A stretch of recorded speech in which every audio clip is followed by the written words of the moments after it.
binabatikos talaga yung mga Duterte. Alam mo, ginagawa lang nila yan eh. Dahil ang pwede lang magpabagsak sa kanila, mga Duterte. Alam mo, ang taong bayan hindi naman nahihirapan pumili eh. Duterte o Marcos.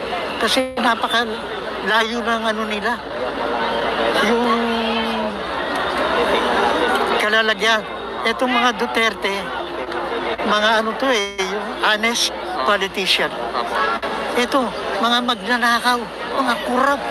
Hindi lang sila, pati pamilya nila. Kamag-anak, anak ng pinato.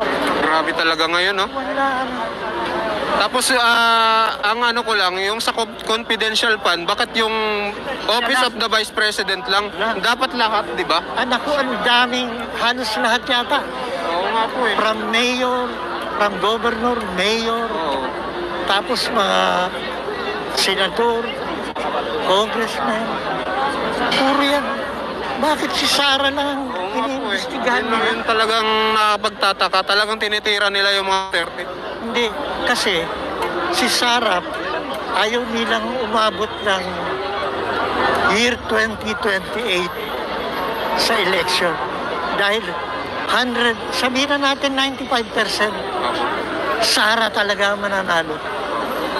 Hindi, wala. Kaso kahit sirahan po nila eh, talagang lalong lumalakas pa eh. Lumalakas pa eh. Hindi lang dito sa Pinas, hanggang international. Kahit sa ibang bansa po. Sa ibang bansa, sumisikat.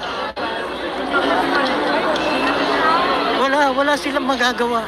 Alam mo, kaya totoo yun eh. Yung sinasabi ni Sara,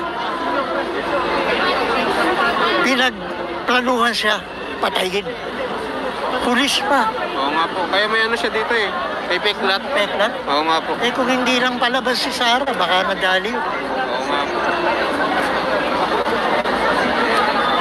Sige sir. Thank you po. Salamat po. Ayan mga kababayan. Diba? Kaya nakapagtataka lang mga kababayan.